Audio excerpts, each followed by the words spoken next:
আমি হাফিজ শাকির আহমদ। আমার বয়স হয়ে গিয়ে 36 বছর। আমি ডেগেনাম থাকি, ডেগেনাম জামে মসজিদর ইমাম এন্ড খতিব বিগত আপনার 12 বছর ধরে। আমি হয়তো আপনারা সোশ্যাল মিডিয়াতে আমার একটা রিপোর্ট দেখছেন, তো এই মিডিয়ার মাধ্যমে বহু মানুষ বলতে এটা দেখছেন এবং প্রচার হয়েছে যে আমি বাংলাদেশও গেছিলাম গত রোজার ঈদর দিন বাংলাদেশে গেছিলাম আমার ফ্যামিলির সাথে। তো আমি বিগত 23 বছর ধরে ঈদেশও থাকি। আমি মাত্র 2বার বাংলাদেশে গেছিলাম। আর গত রোজার ঈদর দিন আমার ফ্যামিলি বাচ্চা সব লইয়া আমি বাংলাদেশও গেছি আমার আম্মা আব্বারে দেখবার লাগি। আমার আম্মা আব্বা বয়স্ক মানুষ, অসুস্থ মানুষ, কিন্তু আমি লাস্ট 7 বছর আগে বাংলাদেশে গেছিলাম আর ও ঈদর দিন বাংলাদেশে গেছি। তো একটা ঘটনা আপনারা শুনছেন, এটা সবগুলা মিথ্যা এবং বানোয়াট। আমার ছোটবেলা করে একজন ফ্রেন্ড, তার নাম শাহাদত খান, তার বাবার নাম হইল কি শামীম খান। তার লগে আমার দীর্ঘদিনের পরিচয়, বিগত দরকার 2002 থেকে তার লগে আমার পরিচয়, ছোটবেলা থেকে একবারে।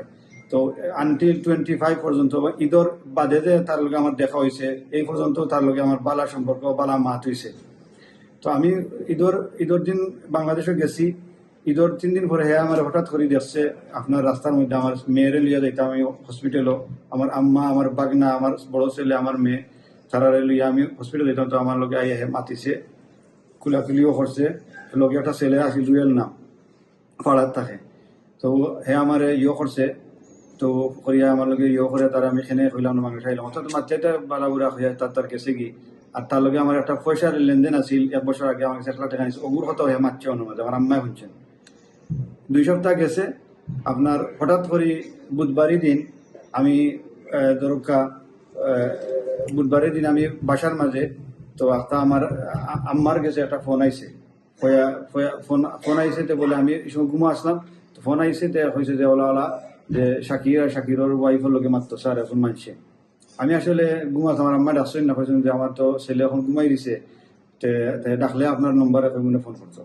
আসলে আমরা তো আবার সময় গেছে দরকার, এই সময় আমরা সকল ব্যস্ততার মাঝে, আর ওটা নিয়ে আমরা ভুলি গেছে, আর ফোন হয়েছে না। হঠাৎ করে রাতকে বুধবারের দিন রাতকে হঠাৎ করে একজন পুলিশ অফিসার আমার আব্বার মোবাইলে ফোন করছেন।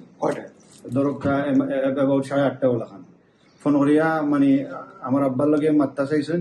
তো যেমন আমার আব্বার নাম শুনছেন, আমার আব্বা সুয়ানিঘাট জামে মসজিদর রানিং এখনো ইমাম, বিগত 50 বছর ধরে মসজিদ ইমামতি কররা।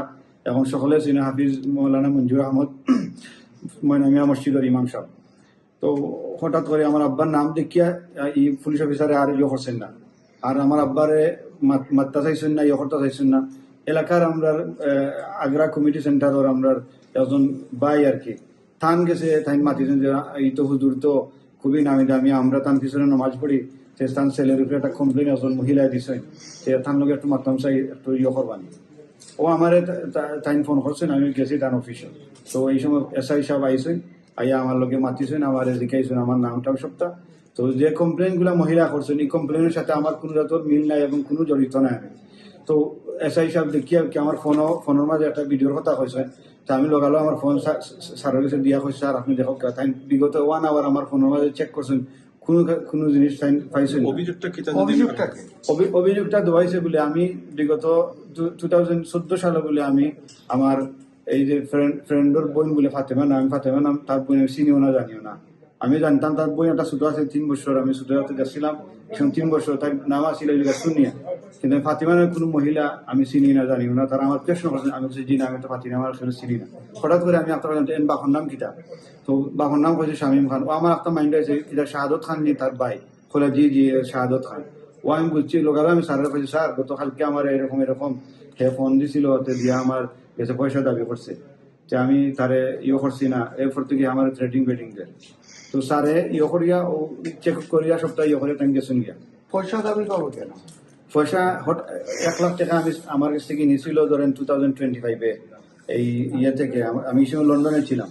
তো ওখান থেকে নিচে নেওয়ার পরে দাঁড় নিছে, সে তার মাকে নিয়ে, তার ওয়াইফ ও সবাই তারা ফ্যামিলি ছিল, সে ব্যবসা করবে। বিগত সময় আমি সবসময় তার সাহায্য সহযোগিতা করতাম, এবং 2017 তার আব্বার ক্যান্সার বেমারের কথা হইয়া আমার কাছ থেকে প্রায় 1,90,000 টাকার মতো নিছে। আমি দিছি এটা। এটা কি আপনি ঋণ দিচ্ছেন না? না, এটা আমি মানে আল্লাহর রাস্তায় চাইছি। চাওয়ার পরে আমি আমার মসজিদের ম্যানেজমেন্টের সাথে কথা বলে আমি এগুলা মসজিদের কাছ থেকে আমি এগুলা তুলে দিছি, দিয়ে তার আব্বার চিকিৎসার জন্য নিছে। কিন্তু 2 সপ্তাহ পরে সে বলছে যে তার আব্বা মারা গেছেন। তো এরপর থেকে মাঝে মধ্যে আমি ধরেন রোজায় আসলে আমরা নর্মালি আমরা জাকাতের পয়সাগুলো আমাদের ব্যক্তিগত ফান্ড থেকে আমরা সবাই সাহায্য করি। তারাও আমাদেরকে বলতো, তার মা আমাকে বললে আমি এটা দিতাম। এই টাকাটা 1 লাখ টাকা নেওয়ার থেকে মানে এই ঝামেলাটা হয়েছে। 2 মাসের কথা বলে নিছে, কিন্তু নেওয়ার পরে আর এই টাকা সে আর কোনো ধরনের টাকা করে না। হঠাৎ করে 3 মাস পরে আমার ফোন দিছে, সে আবার হেল্প চাইছে যে তার বোন আর বোনের জামাই কেরার বিষয় লন্ডনে আসতো, একটা কাগজপত্র আমার পাঠাইছে, এগুলো আমি চেক করার জন্য। আমি ডাইরেক্টলি বলছি যে এইগুলো তো আমি জানি না, আমি কোনোদিন কোনো মানুষদেরকে আনি নাই বা এগুলো সম্বন্ধে আমার কোনো অভিজ্ঞতা নাই। তো এটা বলে সে ফোন কেটে দিছে, আমি সেও রেখে দিছি। 1-2-3 দিন পরে আবার ফোন দিয়ে বলতেছে যে আমার যে কাগজগুলো তোমার দিছিলাম করার জন্য, যে ওই কাগজগুলো আমি দিয়েছি সবটা ঠিক আছে, সঠিক। যে একটা কোম্পানির নাম বলছে, এই কোম্পানিতে নিয়ে আমি ওইটা দেওয়ার জন্য আর 2500 পাউন্ড এটা ফিস দেওয়ার জন্য। তো আমি বলছি যে আমি তো হচ্ছে পয়সা আমার কাছে না, আমার কাছে এই পয়সাটা আমি দিতে পারবো না, আমার দ্বারা সম্ভব না। যে তোমার তো ফুফু একজন লন্ডন থাকে, তোমার ছোট বোন একটা লন্ডন, তাদেরকে বলো। তো সে বলতেছে না, তাদেরকে বলা যাবে না, তোমাকে বলছি তুমি একটু হেল্প করো এটা। আমি বললাম না, আমি তো পারবো না। তো বলতেছে আমি তো এটা তোমার কাছে দান নিতেছি, 100 টাকা এটা ব্যাগ দিয়ে দিব। আমি ওই ডঙ্গে আমি বলছি তুমি তো 2-3 মাস আগে আমার কাছ থেকে 1 লাখ টাকা দান নিচ্ছ, সেটাই তুমি ব্যাক করতেছো না, এখন আবার 2500 পাউন্ড চাইতেছো, আমি কিরকম এটা দান দিব? সেই থেকে আপনার আর কি এটা কথা বলার এই কথা বলার পরেই সে আমার উপরে মানে মানে মানে খারাপ আচরণ শুরু করে দিচ্ছে, আমার বাবাকে নিয়ে কথা বলতেছে, আমাকে থ্রেডিং শুরু করে দিচ্ছে। আমি বলছি যে ঠিক আছে, তুমি যা কিছু করার করো, প্লিজ আমার 1 লাখ টাকা ব্যাক দিয়ে দাও। ওইটা বলে আমি করে দিছি। তারপরে সে ফোন আমি কেটে দিছি, না সেই কেটে দিছি। তারপরে আমি 1 সপ্তাহ পরে আমি তার মার সাথে আমার মাঝে মধ্যে যে তার মার নম্বর ছিল, আমি তার মাকে এটা জানাই, কমপ্লেন জানাই যে এইরকম আমার সাথে বাদ বিয়ে করছে, এরকম 1 লাখ টাকা আপনি তো মাতি আনিছিলেন, তো এই পয়সাটা সে দেন, এখন আমার আবার 2500 পাউন্ড চাইতেছে, আপনার মেয়ের হাজবেন্ডের জামাই কেয়ার, এটা আমাকে বলতেছে।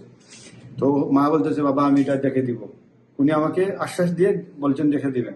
তারপরে উনি আমাকে 1 সপ্তাহের ভিতরে ফোন দিয়ে বলতেছেন যে সে তো যে ব্যবসার জন্য তোমার কাছে টাকা নিচ্ছে, এটা তো সে ব্যবসা লস খেয়ে ফেলছে, এই জন্য টাকা ব্যাক করতে পারতেছে না। তাহলে ঠিক আছে, তুমি এখন আমাকে আমার চাচাতো ভাই মানে মাধ্যমে তারে আমি 50,000 টাকা দেওয়াইছিলাম, আর এখান থেকে আমি বিকাশে 50,000 দেওয়াইছিলাম। তো চাচাতো ভাইয়ের মাধ্যমে উনি 25,000 টাকা ব্যাক করছিলেন, আর বলছেন আরো 1 সপ্তাহের ভিতরে আরো 25,000 দিবেন, আর 1 মাসের ভিতরে আমার 50,000 ব্যাক করবেন। কিন্তু এরপর থেকে আর তারা আমাদের উনার মার ফোনও মানে ফোন দিলে ধরে না, সেও ফোন দিলে ধরে না, জি। ধরেন আমি ফোন দিয়েছি কয়েকবার, দেওয়ার পরে একটা হুট করে আমাকে তারা ব্লক করে দেয়। ব্লক করার পরে আর কোনো নাই। আমি 1 মাস হয়ে গেছে, তারা কোনো দেয় না। আমি হঠাৎ করে আমার চাচাতো ভাইকে, আমি তাদের বাসা চিনি, আমরা ছোটবেলায় এই বাসা বসে তাদের গেছি জানি। তো তার বাসাতে পাঠাইছি, পাঠানোর পরে তো ওই তার মনে হয় বাসার একজন রিলেটিভ আছে তারা বলছেন যে নাই, সে আমার চাচাতো ভাই একজন বলছেন যে আমি তো শাহাদতকে খুঁজতে আসছি, এরকম। উনি বলতেছেন তুমি তো শাহাদতকে খুঁজতে হবে না।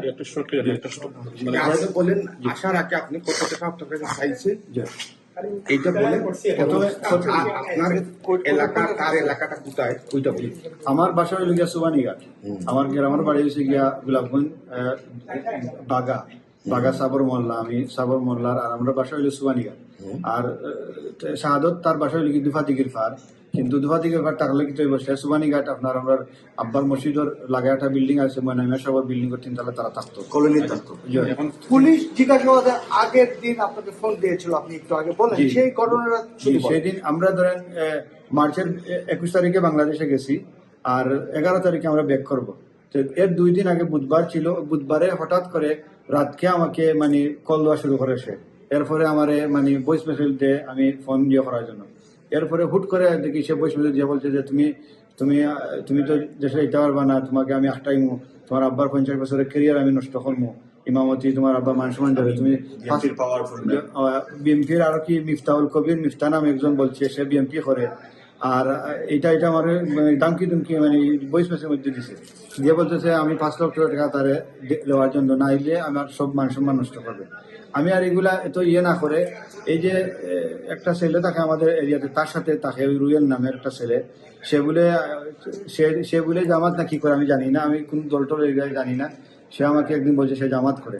তো ওই ছেলেটারে আমি হেল্প চাই, যে এরকম এরকম এই শাহাদত ছেলেটা আমাকে আস্থা হুট করে আজকে এরকম এরকম বলতেছে, সেই দিন তোমার সাথে সে আমাকে এই রাস্তায় পাইলো, তুমি আমার সাথে খুলাখুলি করলা, তো হঠাৎ করে আজকে আমাকে এই কি বলে এইগুলা, আমার বাবার কথা বলতেছে এই সেই কথা। তো সে বলতেছে ভাই আমি দেখতেছি এটা খারাপ ছেলে হয়ে, সে ওরে ফোন দিয়ে মনে হয় কথাবার্তা হয়। সে বলছে ভাই সে তো আপনার কাছে পয়সা দিতেছে, তো কিছু পয়সা দিয়ে দেন। আমি বললাম আমি তো তার কাছে তো দাঁড় পয়সা দিছি, সেটা আমার দেন, এখন কিসের পয়সা? ভাই জানি না, সে বলতেছে এটা দিতে হবে, না হলে যা করবে এটা করবে। তো আমাকে পরবর্তী তারপরে লাস্ট কি হয়েছিল আপনি জেলা ওরা কিন্তু চক্র।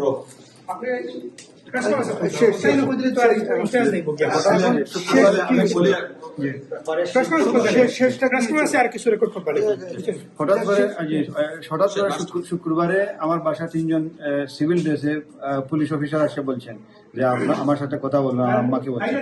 আমার আম্মা বলছেন যে আপনারা কেন আসছেন এখানে? বলছেন আমার ছেলের সাথে কথা বলছেন। ওই আমি আসা বলে বলছি যে স্যার আপনারা কি জন্য আসছেন? হয় আপনার একটা রিপোর্ট আছে, সে আপনার সাথে কথা বলতেছে। তো এখানে আমার বাচ্চারা ছিল, আরো আত্মীয় ছিল, বলতেছেন লন্ডনী সাহেব আপনি কাজ করেন, আসেন বাসা নিচে যাই, এখানে গিয়ে কথা বলবো। সেই বাসা নিচে নিয়ে আমাকে বলে যে এখানে তো দাঁড়ানো যাবে না, তো সময় আপনাদের পুলিশ বাড়িতে চলে যায়। এই পুলিশ বাড়িতে নিচে উনি আমার কোনো ওয়ারেন্ট নাই, কোনো যাতে মামলা নাই, তারপরে ভালোভাবে সুন্দরভাবে সম্মানের সহিত আমাকে কথা বলে ফাঁড়িতে নিয়েছেন। ফাঁড়িতে যাওয়ার পরে তারপরে বলতেছেন স্যার যে শুনলেন সাহেব যে ওসি স্যার বলছেন একটা মিটিং চলতেছে, উনি এখানে আসতে পারবেন না, সে বলছেন একটু কষ্ট না হতে কোতোয়ালিতে আসেন। ওই কোতোয়ালিতে আমাকে নিছেন। নেওয়ার পরে স্যার তো কথা বলবেন দূরের কথা, উনি জাস্ট পরিচয় বলছেন যে স্যার লন্ডন সাহেবকে নিয়ে আসছি। উনি দ্রুত আমাকে দামকি দুমকি দিয়েছে, গালাগালি শুরু করছেন, করে বলেন এই লম্পটটাকে ইয়েতে ঢুকাও, লোকাপে ঢুকাও। আমি বললাম what do you mean sir, আপনি আমাকে উইদাউট এনি রিজন স্যার কেন আপনি লোকাপে ঢুকাবেন? একটু তর্কাতর্কি আমার সাথে মানে উনার হয়েছে। তো ওই যে অফিসারটা আমাকে নিয়ে আসে উনি বলছে স্যারের সাথে এরকম কথা বলো না, ও স্যার দিন আমাকে বলে রিমাইন্ড দিতে এখানে আমরা আপনাকে মারতে বাধ্য হবো, এটা সেটা। আমি বয়ে পেয়ে যাই, বয়ে পেয়ে তারা বলছে আমি এখানে যাইতে, আমি লোকাপে ওসি কি আমি জানি না, একটা চেয়ারে বসা ছিল, আমি জানি না। আপনি লাস্ট পরে আপনি যা নিয়ে আসছেন এখন? জি, তো হঠাৎ করে আমাকে থানায় একদিন আবার একদিন রাখা হয়েছে, কিন্তু আমি পরের দিন আমি আমার বাসার আমার আম্মা গেছে, সবাই গেছে, কোনো ইয়ে করার নাই। জি, ওনারা আরো আশা দিয়েছেন যা এটা কোনো সমস্যা না, ওনার কিছু পাই নাই, যে আমরা ওনাকে একটু পরে ছেড়ে দিব, এটা বলে পরের শনিবারে হঠাৎ করে ওনারা আমাকে বলে আপনাকে চালান দিব। আমি চালান কি এগুলো আমি জানি না। তো বলতেছেন আপনি কোর্টে যাবেন, কোর্ট থেকে আপনার ইয়ে করে আসবেন। জি, বলে আমার কোর্টে নিচ্ছেন, নেওয়ার পরে দেখি আমাকে বললেন যে আজকে ইয়ে না, আপনি জেলে যেতে হবে, আপনার ইয়ে শেষ হয় নাই, আপনি জেলে যেতে। ও আমাকে জেলে পাঠানো হয়েছে। আপনার কি কেস চলছিল? কেস চলা অবস্থায় ইভেন ম্যাজিস্ট্রেট কোর্টে আমার জামিন হয়ে গেছে, কোনো কিছু ইয়ে নাই। এই শাহাদতে পয়সা দিয়ে উকিল দ্বারা ইয়া বলছে যে লন্ডন প্রবাসী একটু চেক করার জন্য একটু এটা বলে আমাকে আটকাইছে। আমি প্রায় 25 দিন 26 দিনের মতো জেলে ছিলাম, থানা থেকে নিয়ে কি জেল বাইর হয়েছে। আমার পরে আমার ফ্যামিলি সবাই মুক্তি পেয়ে আসছেন নাকি আপনাকে জামিনে আমাকে হাইকোর্ট থেকে ইয়ে করছে, জামিনে দিয়েছে তারা। কতদিনের জন্য? এটা মনে হয় 6 মাস না 1 বছর হতে পারে। আপনার সাইন মানে আপনাকে ওইখানে আবার হাজিরা দিতে হবে? হাজিরা দিতে হবে, যে আমার কত মাস পর পর? আমাকে 2 মাস পর পর যেতে হবে দেশে, যে হাজিরা দিয়ে দেশে হাজিরা দিতে হবে। কারণ এইটার এই যে পুলিশ তদন্ত যে রিপোর্টটা দেওয়া হয়েছে এর মধ্যে কোনো কিছু পায় নাই, কোনো আলামত যেগুলো কমপ্লেন সেগুলো পায় না, অলরেডি রিপোর্ট আছে আমার কাছে।